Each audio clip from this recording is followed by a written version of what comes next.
quick video today instead of, but probably as well as, an announcement on Blackboard. I wanted to be just a little bit more conversational, perhaps. And we're talking about the projects that you're doing right now for me in Comm38. So this week is week 12, and there are no classes. I've given you both the asynchronous class time and the 2-hour team time to work on two assessments. One is an individual summary and critical analysis that you're doing on an academic article we discussed last week in class. And the second one is a group project on empathy that you are collaborating on with some peers. And both of those things are due this week, and you have class time to complete them. Now, I have heard from some students asking me questions, which is great.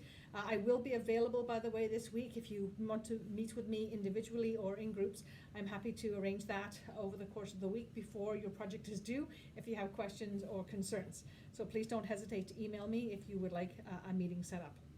But the truth is that I'm not looking for perfection in these. I'm looking for process over product, right? The important thing for me is that you go through the steps, that you work on looking at the summary, that you've captured the main points of the article.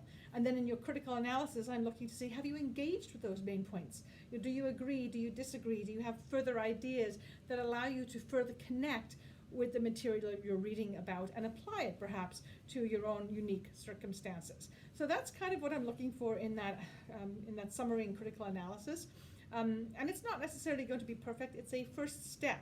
So I'm looking to see that you have captured the main points and engaged with the material.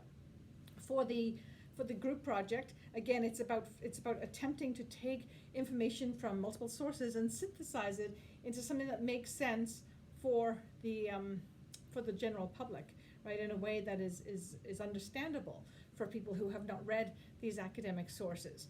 And so, again, it's about the process. It's about the process of creation and critical thinking and collaboration that went into that. And I could have given you, straightforward instructions of exactly what to do and how to do it, and you would all have ended up with carbon copies of something that I would do. That's not authentic, and that's not how life works. And I would far rather you went through the process of learning about what makes sense for you than, and learning from your mistakes and learning from your successes, than just being able to regurgitate something that I have outlined for you already.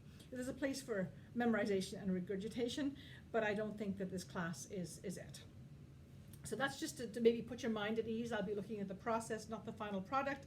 And if there is something really wrong, then we can have that conversation later, right? So don't panic about this. It's supposed to be a little bit creative, a little bit fun, and I look forward very much to seeing your final products, because I did hear some really great ideas come out of the discussion last week.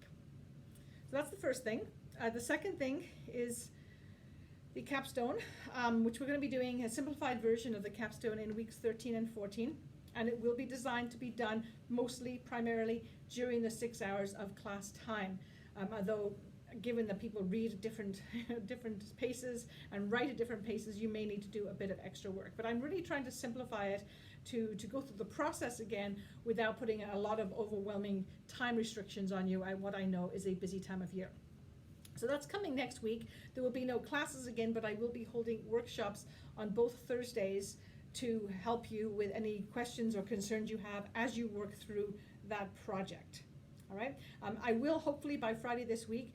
I didn't want to do it too soon because I know you're already working on things. I didn't want to confuse it, but sometime this week, hopefully by Friday, I will have sort of a video and an assignment up for that capstone so you can start thinking about it prior to class next week, week 13.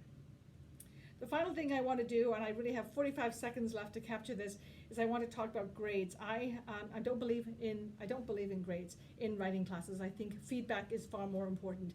And so I will be giving students a grade in this class for the work they have submitted. But what I'm going to encourage each and every one of you to do, and there will be an announcement about this, is to meet with me at some point between now and the end of the semester to talk about your writing, your skills, your abilities, your weaknesses, your effort, your determination, what you have done this semester. And collectively, you and I together can come up with what we think is a fair grade based on all of these different factors, right? And based on a frank conversation with you coming up to me and telling me what you think you're good at or could improve, and me reciprocating. So that's all something that's going to be coming up in the next week or two. If you don't decide to meet with me, that's fine. Like, it's absolutely fine. I will take your grade as per the learning plan and as per the grades that are on Blackboard, and we'll just go from there.